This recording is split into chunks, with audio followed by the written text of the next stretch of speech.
ನಮಸ್ಕಾರ ವೀಕ್ಷಕರೇ. ಎರಡು ಹೌಸ್ಗಳಲ್ಲಿ ವಕ್ಫ್ ಬಿಲ್ ಪಾಸ್ ಆಗಿ ಒಂದು ದಿನ ಕಳೆಯೋದ್ರ ಒಳಗಾಗಲೇ ಉತ್ತರ ಪ್ರದೇಶದಲ್ಲಿ ಯೋಗಿ ಆಕ್ಟಿವ್ ಆಗಿದ್ದಾರೆ. ಬಿಲ್ ಜಾರಿ ಬಳಿಕ ಮೊದಲ ದಿನವೇ ಯೋಗಿ ಆಕ್ಷನ್ ಶುರುವಾಗಿದ್ದು, ಅಕ್ರಮವಾಗಿ ಜಾಗ ಕಬ್ಜಾ ಮಾಡಿದವರಿಗೆ ನಡುಕ ಶುರುವಾಗಿದೆ. ದೊಡ್ಡ ರಾಜ್ಯ ಅಂದ್ಮೇಲೆ ದೊಡ್ಡ ಮಟ್ಟದಲ್ಲೇ ಅಕ್ರಮ ಇರುತ್ತೆ. ಅದಕ್ಕೆ ತಕ್ಕಂತೆ ದೊಡ್ಡ ರೀತಿಯಲ್ಲೇ ಯೋಗಿ ಹೊಡೆತ ಕೊಟ್ಟಿದ್ದು ಎಲ್ಲಾ ಕಡೆಗಳಲ್ಲೂ ಸೌಂಡ್ ಮಾಡ್ತಾ ಇದೆ. ಇನ್ನೊಂದೆಡೆ ವಕ್ಫ್ ಬಿಲ್ ವಿರೋಧಿಸಿ ಒಂದಷ್ಟು ಕಡೆಗಳಲ್ಲಿ ಪ್ರೊಟೆಸ್ಟ್ ಶುರುವಾಗಿದೆ.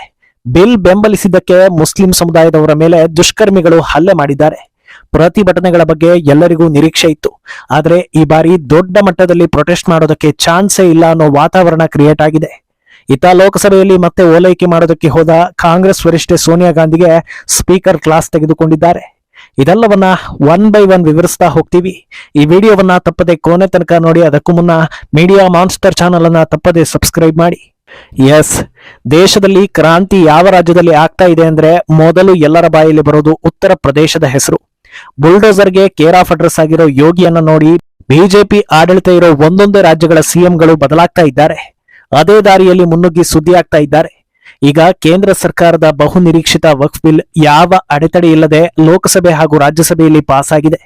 ಇದರ ಬೆನ್ನಲ್ಲೇ ಬಹುತೇಕರು ಕೆಲವು ಪ್ರಶ್ನೆಗಳನ್ನ ಸರ್ಕಾರದ ಮುಂದೆ ಇಟ್ಟಿದ್ರು. ಈ ಬಿಲ್ ಜಾರಿ ಆಗೋದು ಯಾವಾಗ? ಈ ಮುಂಚೆ ಕಬ್ಜಾ ಆಗಿದ್ದ ಲ್ಯಾಂಡ್ಗಳ ಕತೆ ಏನು? ಒಂದು ವೇಳೆ ಈಗ ಮತ್ತೆ ಯಾವ್ದಾದ್ರು ಜಾಗವನ್ನ ಕ್ಲೇಮ್ ಮಾಡ್ಕೊಂಡ್ರೆ ಹೇಗೆ ಕ್ರಮ ಕೈಗೊಳ್ತೀರಾ ಅಂತ ಈ ರೀತಿಯ ಪ್ರಶ್ನೆಗಳಿಗೆ ಕೇಂದ್ರ ಸರ್ಕಾರ ಉತ್ತರ ಕೊಡೋ ಮುನ್ನವೇ ಯೋಗಿ ಸರ್ಕಾರ ಉತ್ತರ ಕೊಟ್ಟಿದೆ. ಬಿಲ್ ಪಾಸ್ ಆಗಿ ಕೆಲವೇ ಗಂಟೆಗಳು ಕಳೆಯೋದರ ಒಳಗೆ ಯೋಗಿ ಆಕ್ಷನ್ ಶುರುವಾಗಿದೆ. ಉತ್ತರ ಪ್ರದೇಶದಲ್ಲಿ ವಕ್ಫ್ ಕಬ್ಜಾ ಮಾಡಿರೋ ಜಾಗಗಳ ಪೈಕಿ ಸುಮಾರು 1,31,000 ಪ್ರಾಪರ್ಟಿಗಳ ತನಿಖೆಗೆ ಯೋಗಿ ಸರ್ಕಾರ ಆದೇಶ ಕೊಟ್ಟಿದೆ. ಈ ಪೈಕಿ 1,24,000 ಪ್ರಾಪರ್ಟಿಗಳನ್ನ ಸುನ್ನಿ ವಕ್ಫ್ ಬೋರ್ಡ್ ಕ್ಲೈಮ್ ಮಾಡ್ಕೊಂಡಿದ್ರೆ 7,785 ಪ್ರಾಪರ್ಟಿಗಳನ್ನ ಶಿಯಾ ವಕ್ಫ್ ಬೋರ್ಡ್ ಕ್ಲೈಮ್ ಮಾಡ್ಕೊಂಡಿದೆ. ಇಂಟ್ರೆಸ್ಟಿಂಗ್ ವಿಚಾರ ಅಂದ್ರೆ ಈ ಆದೇಶವನ್ನ ಯೋಗಿ ಸರ್ಕಾರ ಹೊರಡಿಸಿರೋದು ಬೆಳಗಿನ ಜಾವ 4 ಗಂಟೆಗೆ. ರಾಜ್ಯಸಭೆಯಲ್ಲಿ ವೋಟಿಂಗ್ ನಡೆದಿದ್ದೆ ಮಿಡ್ ನೈಟ್ 1 ಗಂಟೆ ಬಳಿಕ. ಅದಾದ ಕೆಲವೇ ಗಂಟೆಗಳಲ್ಲಿ ಯೋಗಿ ಆಕ್ಷನ್ ಶುರುವಾಗಿದೆ. ಎಷ್ಟೋ ಜನರಿಗೆ ಬಿಲ್ ರಾಜ್ಯಸಭೆಯಲ್ಲಿ ಪಾಸ್ ಆಗಿರೋ ವಿಚಾರ ಗೊತ್ತಾಗೋದಕ್ಕೂ ಮುನ್ನವೇ ಯೋಗಿ ಆಕ್ಷನ್ ತೆಗೆದುಕೊಂಡಿರೋದು ಗೊತ್ತಾಗಿದೆ.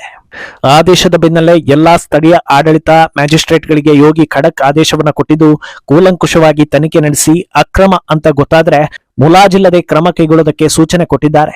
ಭಾರತದಲ್ಲಿ ಯಾವ್ಯಾವ ರಾಜ್ಯಗಳಲ್ಲಿ ಎಷ್ಟೆಷ್ಟು ಪ್ರಾಪರ್ಟಿಗಳನ್ನ ವಕ್ಫ್ ಬೋರ್ಡ್ ಕ್ಲೈಮ್ ಮಾಡ್ಕೊಂಡಿದೆ ಅನ್ನೋದನ್ನ ನಿನ್ನೆಯ ಎಪಿಸೋಡ್ ನಲ್ಲಿ ಪಿನ್ ಟು ಪಿನ್ ಬಿಚ್ಚಿಟ್ಟಿದ್ವಿ. ಆ ಪೈಕಿ ಅತಿ ಹೆಚ್ಚು ಜಾಗ ಕಬ್ಜಾ ಆಗಿರೋದೇ ಉತ್ತರ ಪ್ರದೇಶದಲ್ಲಿ ಅನ್ನೋದು ಗೊತ್ತಾಗಿತ್ತು. ಬರೋಬ್ಬರಿ 2,30,000ಕ್ಕೂ ಅಧಿಕ ಜಾಗಗಳನ್ನ ಕ್ಲೈಮ್ ಮಾಡ್ಕೊಂಡಿದೆ ಅನ್ನೋದನ್ನ ಹೇಳಿದ್ವಿ. ಇಷ್ಟು ಜಾಗ ಕ್ಲೈಮ್ ಆಗಿದೆ ಅಂದ್ರೆ ಖಂಡಿತವಾಗ್ಲೂ ಇಲ್ಲಿ ಗೋಲ್ಮಾಲ್ ನಡೆದಿರುತ್ತೆ ಅನ್ನೋದನ್ನ ಯಾರು ಬೇಕಾದ್ರೂ ಊಹಿಸಬಹುದು. ಮೊದಲಿಂದಲೂ ಅಕ್ರಮವಾಗಿ ಕಟ್ಟಿರೋ ಕಟ್ಟಡಗಳ ಮೇಲೆ ಕಣ್ಣಿಟ್ಟಿರೋ ಯೋಗಿ ಈಗಾಗಲೇ ಹಲವು ಕಡೆಗಳಲ್ಲಿ ತಲಾಶ್ ಮಾಡಿಸ್ತಾ ಇರೋದು ಗೊತ್ತಿದೆ. ಸಂಬಲ್ನ ಒಂದೇ ಜಾಗದಲ್ಲಿ ಸ್ವಲ್ಪ ಕಾನ್ಸಂಟ್ರೇಟ್ ಮಾಡಿದ್ದಕ್ಕೆ ಅಲ್ಲಿ ಪುರಾತನ ಕಾಲದ ದೇಗುಲಗಳು ಪತ್ತೆಯಾಗ್ತಾನೆ ಇವೆ. ಇನ್ನು ವಕ್ಫ್ನಲ್ಲೂ ಇಲ್ಲದೆ ಕಬ್ಜಾ ಆಗಿರೋ ಜಾಗಗಳು ಎಷ್ಟಿರ್ಬೋದು ಅನ್ನೋ ಅನುಮಾನ ಬೇರೆ ಕಾಡ್ತಾ ಇದೆ. ಕುಂಭಮೇಳ ನಡೆಯೋ ಸ್ಥಳವನ್ನೇ ವಕ್ಫ್ ಬೋರ್ಡ್ ಕ್ಲೈಮ್ ಮಾಡ್ಕೊಂಡಿದ್ದಾಗಲೇ ಯೋಗಿ ಸರಿಯಾಗಿ ವಾರ್ನಿಂಗ್ ಕೊಟ್ಟಿದ್ರು. ಯುಪಿಯಲ್ಲಿ ಲ್ಯಾಂಡ್ ಮಾಫಿಯಾವನ್ನ ಕೊನೆಗಾಣಿಸ್ತೀನಿ ಅಂತ ಖಡಕ್ ಆಗಿ ಹೇಳಿದ್ರು. ಇನ್ನು ಯೋಗಿ ಆಕ್ಷನ್ ನಿಂದ ರಾಜಕೀಯವಾಗಿ ಏನೆಲ್ಲ ಆಗುತ್ತೆ ಅಂತ ನೋಡ್ತಾ ಹೋದ್ರೆ ಸಮಾಜವಾದಿ ಪಕ್ಷಕ್ಕೆ ದೊಡ್ಡ ಹೊಡೆತ ಬೀಳೋದು ಗ್ಯಾರಂಟಿ ಎನ್ನಲಾಗ್ತಾ ಇದೆ. ಎಷ್ಟು ದಿನ ಕಾಯ್ದೆ ಆಗಿದ್ದ ವಕ್ಫ್ ಅಮೆಂಡ್ಮೆಂಟ್ ಈಗ ಲಾ ಆಗಿ ಬದಲಾಗಿದೆ. ಇನ್ಮುಂದೆ ಮುಲಾಜೆ ಇಲ್ಲದೆ ಡಿಸ್ಪ್ಯೂಟೆಡ್ ಲ್ಯಾಂಡ್ ಗಳನ್ನ ಮಾನಿಟರ್ ಮಾಡಬಹುದು. ಒಂದು ವೇಳೆ ಸಮಸ್ಯೆಯಲ್ಲಿರೋ ಹಿಂದೂಗಳ ಜಾಗವನ್ನ ಯೋಗಿ ಟೀಮ್ ಗುರುತು ಮಾಡಿ ನ್ಯಾಯವನ್ನ ಒದಗಿಸಿಕೊಟ್ರೆ ಒಂದು ಹಂತದಲ್ಲಿ ಹಿಂದೂಗಳ ವೋಟ್ ಒಗ್ಗೂಡ್ತಾ ಹೋಗುತ್ತೆ. ಅಕ್ರಮ ಜಾಗಗಳು ತಮ್ಮ ಕೈತಪ್ಪಿ ಹೋಗ್ತಾ ಇದ್ರು ಸಮಾಜವಾದಿ ಹಾಗೂ ಕಾಂಗ್ರೆಸ್ ಏನೂ ಮಾಡ್ತಾ ಇಲ್ಲ ಅಂತ ಅನ್ನಿಸ್ತು ಅಂದ್ರೆ ಮತ್ತೆ ವೋಟ್ ಡಿವೈಡ್ ಆಗೋದು ಗ್ಯಾರಂಟಿ.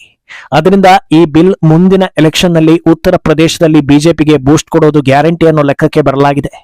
ಆದ್ರೆ ಈ ಬಾರಿ ಪ್ರಮುಖವಾಗಿ ಅಲ್ಲಿನ ಹಿಂದೂಗಳು ಒಂದಾಗಬೇಕಿದೆ. ಹಿಂದೂಗಳ ಉಳಿವಿಗೋಸ್ಕರವೇ ಯೋಗಿ ಶ್ರಮಿಸ್ತಾ ಇದ್ರು. ಹಿಂದೂಗಳೇ ಕೈಕೊಟ್ರೆ ಯಾರು ಏನು ಮಾಡದ ಪರಿಸ್ಥಿತಿ ಉಂಟಾಗುತ್ತೆ. ಇನ್ನು ಎಣಿಕೆಯಂತೆಯೇ ಒಂದಷ್ಟು ಕಡೆಗಳಲ್ಲಿ ವಕ್ಫ್ ಬಿಲ್ ವಿರೋಧಿಸಿ ಪ್ರೊಟೆಸ್ಟ್ಗಳು ಆರಂಭವಾಗಿವೆ. ಗುಜರಾತ್ನ ಅಹಮದಾಬಾದ್ ಸೇರಿದಂತೆ ಹಲವು ಕಡೆಗಳಲ್ಲಿ ಪ್ರೊಟೆಸ್ಟ್ ನಡೆದಿರೋ ಬಗ್ಗೆ ವರದಿಗಳಾಗ್ತಾ ಇದೆ. ಗುಂಪುಗೂಡಿ ಸ್ಲೋಗನ್ ಹಿಡಿದು ಬರ್ತಾ ಇರೋ ಜನರು ಕೇಂದ್ರ ಸರ್ಕಾರ ಹಾಗೂ ಮೋದಿ ವಿರುದ್ಧ ಘೋಷಣೆಗಳನ್ನ ಹಾಕ್ತಾ ಇದ್ದಾರೆ. ಕೆಲವೊಬ್ಬರು ಕೈಯಲ್ಲಿ AIMIM ಪಕ್ಷದ ಬೋರ್ಡ್ ಹಿಡಿದುಕೊಂಡು ಬರ್ತಾ ಇರೋದ್ರಿಂದ ಆ ಪಕ್ಷದ ಕಾರ್ಯಕರ್ತರು ಅಂತ ಗುರುತಿಸಲಾಗ್ತಾ ಇದೆ. ಇನ್ನು ಕೆಲವರನ್ನ ವಿಪಕ್ಷಗಳೇ ಕಳಿಸಿದ್ರು. ಯಾರು ಕಳಿಸಿದ್ದು ಅನ್ನೋದು ಇನ್ನೂ ರಿವೀಲ್ ಆಗಿಲ್ಲ. ಕೆಲವೊಂದು ಕಡೆಗಳಲ್ಲಿ ಮಿತಿ ಮೀರಿ ತಳ್ಳಾಟ ನೂಕಾಟಗಳನ್ನ ನಡೆಸಿದ್ದು ಕೂಡ ಕಂಡು ಬಂದಿದೆ. ಬಿಲ್ ಜಾರಿಗೂ ಮುನ್ನವೇ ಬಿಜೆಪಿ ಆಡಳಿತ ಇರೋ ರಾಜ್ಯಗಳಲ್ಲಿ ಟೈಟ್ ಸೆಕ್ಯೂರಿಟಿ ಮೇಂಟೈನ್ ಮಾಡಲಾಗಿದ್ದು ಯಾವುದು ಈವರೆಗೆ ಕೈತಪ್ಪಿ ಹೋಗಿಲ್ಲ. ಆದ್ರೆ ವಿಪಕ್ಷಗಳ ಕುಮ್ಮಕ್ಕು ಇರೋದ್ರಿಂದ ಈಗ ಸೈಲೆಂಟ್ ಆಗಿದ್ದು ಕೆಲವೇ ದಿನಗಳಲ್ಲಿ ಏನಾದ್ರೂ ಅಹಿತಕರ ಘಟನೆಗೆ ಪ್ರಯತ್ನ ನಡೆದ್ರೆ ಅಚ್ಚರಿ ಇಲ್ಲ ಅಂತಲೂ ಹೇಳಲಾಗ್ತಾ ಇದೆ. ಏನೋ ಗಲಾಟೆ ಹೋರಾಟಗಳಿಗಿಂತ ಮುಂಚೆ ಹಲವು ಕಡೆಗಳಲ್ಲಿ ಮುಸ್ಲಿಮರೇ ಸಿಹಿ ಹಂಚಿ ಸಂಭ್ರಮಿಸಿದ್ದು ಸುದ್ದಿಯಾಗಿತ್ತು. ಹೀಗೆ ಸಂಭ್ರಮದಲ್ಲಿದ್ದ ಮುಸ್ಲಿಂ ವ್ಯಕ್ತಿಯ ಮೇಲೆ ಹಲ್ಲೆ ನಡೆದಿರೋ ಘಟನೆ ಕೂಡ ಬೆಳಕಿಗೆ ಬಂದಿದೆ. ಉತ್ತರ ಪ್ರದೇಶದ ಸಂಬಲ್ನಲ್ಲಿ ವಕ್ಫ್ ಬಿಲ್ ಪರವಾಗಿ ಮುಸ್ಲಿಮರು ಸಂಭ್ರಮಿಸ್ತಾ ಇದ್ರು. ಈ ವೇಳೆ ಮತಾಂಧರು ಹಾಗೂ ದುಷ್ಕರ್ಮಿಗಳು ವೃದ್ಧನೊಬ್ಬನ ಮೇಲೆ ಹಲ್ಲೆ ಮಾಡಿದ್ದಾರೆ. ಸಂಭ್ರಮಿಸ್ತಾ ಇದ್ದವರನ್ನೆಲ್ಲ ಹೆದರಿಸಿ ಆಚೆ ಕಳಿಸಲಾಗಿದೆ. ಈ ವೇಳೆ ವೃದ್ಧನಿಗೆ ಪೆಟ್ಟಾಗಿದ್ದು ಹಣೆ ಹಾಗೂ ಕಣ್ಣಿನ ಭಾಗದಲ್ಲಿ ಗಾಯಗಳಾಗಿವೆ. ಮೊದಲೇ ಸಂಬಲ್ ಸದ್ಯದ ಮಟ್ಟಿಗೆ ಸೂಕ್ಷ್ಮ ಪ್ರದೇಶ ಅಂತ ಗುರುತಿಸಿಕೊಳ್ತಾ ಇದೆ. ಈ ಹೊತ್ತಲ್ಲಿ ಈ ರೀತಿ ಆಗಿರೋದು ಪೊಲೀಸ್ ಇಲಾಖೆ ಅಲರ್ಟ್ ಆಗುವಂತೆ ಮಾಡಿದೆ. ಸದ್ಯ ದುಷ್ಕರ್ಮಿಗಳಿಗೆ ಪೊಲೀಸರು ಬಲೆ ಬೀಸಿದ್ದು ಕಠಿಣ ಕ್ರಮ ಕೈಗೊಳ್ಳೋ ಸಾಧ್ಯತೆ ಇದೆ. ಅಂದಹಾಗೆ ಕೇಂದ್ರ ಸರ್ಕಾರ ಪ್ರತಿ ಬಿಲ್ ಪಾಸ್ ಮಾಡಿದಾಗ್ಲೂ ಸುದೀರ್ಘ ಹೋರಾಟ ನಡೀತಾ ಇತ್ತು ಅನ್ನೋದನ್ನ ನೋಡಿದ್ದೀರಾ. ಸಿಎಎ ವಿರೋಧಿಸಿ ಶಹೀನ್ ಬಾಗ್ನಲ್ಲಿ ಲಾಂಗ್ ಟೈಮ್ ಪ್ರೊಟೆಸ್ಟ್ ಆಯ್ತು. ನಂತರ ದೆಹಲಿ ಗಲಭೆ ನಡೀತು. ಕೃಷಿ ಕಾಯ್ದೆ ವಿರೋಧಿಸಿ ವರ್ಷಾನುಗಟ್ಟಲೆ ಹೋರಾಟ ನಡೆದಿದ್ದನ್ನ ಎಲ್ಲರೂ ನೋಡಿರ್ತೀರಾ. ಅದೇ ರೀತಿ ವಕ್ಫ್ ಬಿಲ್ ಜಾರಿಯಾದಾಗ್ಲೂ ಮಾಡಬೇಕು ಅನ್ನೋ ದೊಡ್ಡ ಕನಸು ಕಂಡಿದ್ರು. ಆದ್ರೆ ಅದಕ್ಕೆ ಬ್ರೇಕ್ ಬಿದ್ದಿದೆ. ಕಾರಣ ಏನಂದ್ರೆ ದೆಹಲಿಯಲ್ಲಿ ಬಿಜೆಪಿ ಸರ್ಕಾರ ಬಂದಿರೋದು. ಕಾಂಗ್ರೆಸ್ ಹಾಗೂ ವಿಪಕ್ಷಗಳ ಟೂಲ್ ಕಿಟ್ ಹೋರಾಟ ಕಾನ್ಸಂಟ್ರೇಟ್ ಮಾಡ್ತಾ ಇದ್ದಿದ್ದೆ ದೆಹಲಿ ಹಾಗೂ ಅದರ ಸುತ್ತಮುತ್ತಲ ರಾಜ್ಯಗಳನ್ನ. ಅಲ್ಲಿ ಹೋರಾಟ ಮಾಡಿಸಿದ್ರೆ ಮಾತ್ರ ಜಗತ್ತಿನಾದ್ಯಂತ ಭಾರತಕ್ಕೆ ಕೆಟ್ಟ ಹೆಸರು ಬರುತ್ತೆ ಅನ್ನೋ ಇಂಟೆನ್ಷನ್ ನಲ್ಲಿ ಎಲ್ಲಾ ಹೋರಾಟಗಳನ್ನ ಅಲ್ಲೇ ನಡೆಸಲಾಗ್ತಾ ಇತ್ತು.